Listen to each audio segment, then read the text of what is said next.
मित्रांनो, तुमचे हार्दिक हार्दिक स्वागत आहे। आज आपल्यासोबत आपल्या सर्वात लाडक्या आणि सर्वात आवडत्या शिक्षिका मीरा गांधी आपल्यासोबत आज आलेल्या आहेत। तर मला माहितीच आहे की तुम्हाला त्यांच्यासोबतची ही मुलाखत आवडणारच आहे। तर तुमच्या घराजवळ काही आदर्श पुरुष किंवा स्त्री असतील तर त्यांच्यासोबत तुम्ही मुलाखत घ्या। तर नमस्कार मॅडम, तुमचे आमच्या शो मध्ये हार्दिक हार्दिक स्वागत आहे। तुम्ही आमच्या सर्वात लाडक्या शिक्षिका आहात। तुमच्याविषयी आम्हाला काही गोष्टी जाणून घ्यायच्या आहेत। मॅडम, आपले शिक्षण सर्वप्रथम कोठे झाले? तर आम्ही मीरा गांधी आणि तू प्रश्न विचारलास त्याप्रमाणे मी सांगते की माझं जे प्राथमिक शिक्षण आहे ते माझ्या आजोळी म्हणजे उस्मानाबाद जिल्ह्यामध्ये करंजकल्ला हे जे गाव आहे त्या ठिकाणी माझं 1ली ते 7वी पर्यंत शिक्षण झालं। त्यानंतर 8वी ते 10वी हे जे माझं शिक्षण आहे ते माझ्या मूळ गावी म्हणजे तांदूळजा या गावी लातूर जिल्ह्यामध्ये झालं। आणि त्याचप्रमाणे माझं 11वी 12वी आणि नंतर D.Edचं जे शिक्षण आहे ते माझं मुरुड या गावी म्हणजे जिल्हा लातूर या ठिकाणी झालं। मॅडम, शालेय जीवनात तुम्ही अभ्यासाचे नियोजन कसे करत होता? हो, अगदी महत्त्वाचा प्रश्न विचारलास तू। आज जरी मी शिक्षिका असले तरी काही वर्षापूर्वी मात्र आज जसं तुम्हाला अभ्यास करावा लागतोय तसा अभ्यास मला पण करावा लागत होता। परंतु या अभ्यासाचं नियोजन करत असताना एकच गोष्ट नेहमी तेव्हा माझ्या लक्षात असायची, ते म्हणजे वेळेचं नियोजन।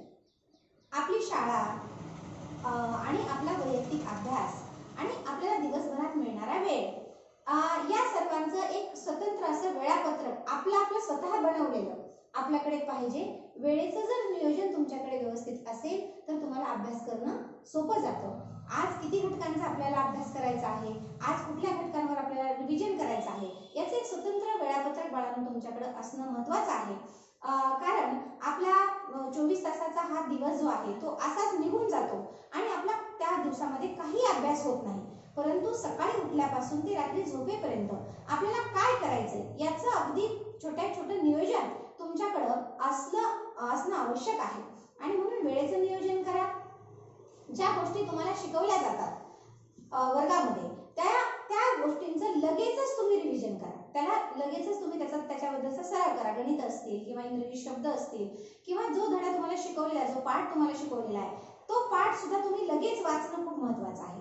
तुम्ही जेवढं लवकरात लवकर त्या घटकावर रिव्हिजन कराल तेवढा तो घटक जास्तीत जास्त तुमच्या लक्षात राहतो। आणि तुमच्या वयामध्ये जेव्हा मी होते तेव्हा माझी अभ्यासाची हीच पद्धत होती। खूप छान मॅडम, तुम्ही ज्याप्रमाणे सांगितलेलं आहे त्याप्रमाणे आम्ही अभ्यास देखील करू। मॅडम, तुम्ही जास्तीत जास्त सगळ्या विषयांचा अभ्यास केलेला आहे, पण मी जाणू इच्छित आहे की तुम्ही सगळ्यात जास्त तुमचा आवडता कोणता विषय आहे? बरोबर। तसं तर म्हणजे शालेय जीवनामध्ये आपल्याला सर्वच विषयांचा अभ्यास करावा लागतो आणि आता मी शिक्षिका आहे म्हणल्यानंतर सर्वच विषय मलाही शिकवावे लागतात। परंतु बाळा, तू विचारलंस त्याप्रमाणे माझा सर्वात आवडता विषय माझा मराठी हा सर्वात आवडता विषय आहे आणि दुसरा म्हणजे इंग्रजी। हे 2 विषय माझ्या खूप आवडीचे आहेत। कारण मराठी विषय मराठी ही तर आपली बोलीभाषाच आहे आणि इंग्रजी ही आपल्याला शिकावीच लागणार आहे। कारण समोरचा जो उच्च शिक्षणाचा जो काही अभ्यासक्रम आहे तो सर्व इंग्रजीमधून आहे। त्यामुळे मला ह्या दोन्ही भाषा आवडतात। विशेष म्हणजे त्यातल्या कविता मला फार आवडतात। मॅडम, जसे की तुम्ही सांगितलेलं आहे त्याप्रमाणे आम्ही इंग्रजीवरही सुद्धा सराव करू। मॅडम, खरं सांगायचं म्हणजे मला सुद्धा इंग्रजी आवडते आणि माझाही तो आवडता विषय आहे। मॅडम, सर्वप्रथम तुम्ही शिक्षिका म्हणून कुठे रुजू झाला? हो, मी इसवी सन 2002 मध्ये कोंडवाडा तालुका सेनगाव जिल्हा हिंगोली या ठिकाणी मी शिक्षिका म्हणून रुजू झालेली आहे। मॅडम, तुम्हाला अनेक पुरस्कारही मिळालेले आहेत, पण मॅडम तुमचा सर्वात आवडता पुरस्कार कोणता? हे शैक्षणिक आणि सामाजिक कार्य करत असताना मला अनेक पुरस्कार मिळाले। परंतु खरं सांगू का, कुठलाच पुरस्कार लहान किंवा मोठा नसतो, ती एक शाबासकीची थाप असते। आणि माझा जर सर्वात मोठा पुरस्कार कोणता आहे असं जर तू विचारशील तर मी खरं सांगू का, तुम्ही विद्यार्थी जेव्हा आमच्याकडून घडून जात असता आणि तुम्ही एखाद्या पदावर चांगल्या पदावर कार्यरत असता आणि समाजामध्ये एक चांगला माणूस म्हणून जेव्हा सर्वात मोठा पुरस्कार आहे बाळा. धन्यवाद मॅडम. मॅडम, आपण स्वतः दिव्यांग असून आपण दिव्यांगावर मात केलेली आहे, तर आणि तुम्ही सामाजिक कार्यात सुद्धा खूप पुढे आहात, तर त्याविषयी तुमचे आम्हाला मार्गदर्शन करा. हो बाळा, माझे वयाच्या 18व्या महिन्यामध्ये पोलिओमुळे मी दिव्यांग झालेली आहे. माझे दोन्ही पाय पोलिओमुळे गेलेले आहेत. परंतु आपलंच रडगाणं जीवनभर न गात बसता आपल्याला या समाजाचं काहीतरी देणं असतं. प्रत्येकाला समाजाचं काही ना काहीतरी देणं असतं आणि म्हणून त्यासाठी जेव्हा मी शिक्षिका म्हणून कार्यरत झाले शाळेवर, तेव्हा माझ्या लक्षात आलं की काही गोरगरिबांची जी मुलं आहेत ती फार हुशार आहेत, परंतु त्यांना पुढे शिक्षणासाठी परिस्थिती त्यांची पुरत नाही. आणि जे शेतकरी आत्महत्या करतात किंवा जे शेतमजूर काही बांधव आहेत त्यांना त्यांच्या मुलांना शिकवणं अवघड जातं.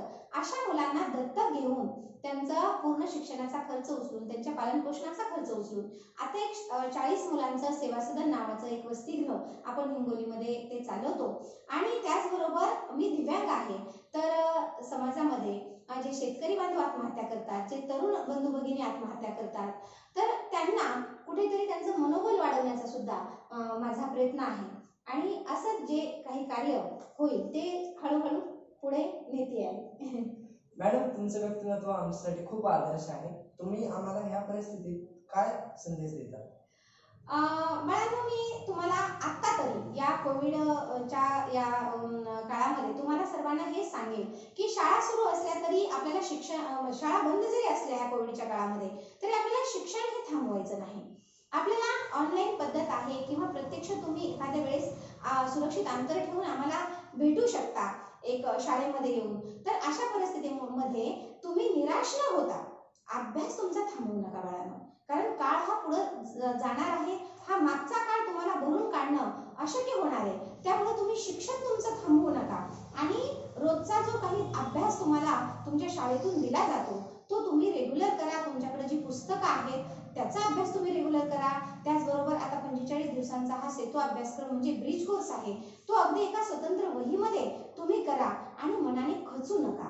ज्या समाजातून तुम्हाला अफवा येतात या आजाराबद्दल, कोरोनाबद्दल, त्या अफवांवर विश्वास ठेवू नका. तुम्ही स्वतःची काळजी घ्या. कुठेही बाहेर जाताना तुम्ही मास्कचा वापर करा. तुमच्या हात सॅनिटायझरने धुवा. त्याचबरोबर तुम्ही जेव्हा इतरांशी बोलत आहात तेव्हा सुरक्षित अंतर ठेवून बोला. गर्दीत मिसळू नका. तुमचे जे सार्वजनिक काही कार्यक्रम असतात, सांस्कृतिक कार्यक्रम असतात, याच्यामध्ये तुम्ही थोडंसं सहभागी होण्याचं टाळा. अशा प्रकारची जर तुम्ही काळजी घेतली, त्याच्यानंतर योगा करा. आहार तुमचा तुम्ही ताजा आहार, ताजं अन्न खा. आणि ही जर तुम्ही काळजी घेतली ना बाळांनो, तर आपण या आजारापासून तर मुक्त होऊच होऊ, परंतु आपलं मनोबलही वाढण्यास खऱ्या अर्थानं मदत होईल. तर हाच संदेश मी आजच्या या निमित्तानं तुम्हाला देऊ इच्छिते. मॅडम, जसं की तुम्ही सांगितलं की वेळोवेळी सॅनिटायझर लावा, तर ते तुम्ही जसं सांगितलेलं आहे, सर्वच गोष्टी अभ्यासाबद्दल असो किंवा आजच्या परिस्थितीबद्दल असो त्या आम्ही पाळणारच आहोत. मॅडम, तुमचा हा अमूल्य वेळ तुम्ही आमच्यासाठी काढून दिला त्याबद्दल तुमचे मनापासून धन्यवाद मॅडम. आणि मॅडम, कारण सहसा तुमचा वेळ मिळत नसतो जास्त जणांना, पण तुम्ही आम्हाला एका शब्दात होकार दिला त्याबद्दल तुमचे धन्यवाद. थँक्यू बाळा.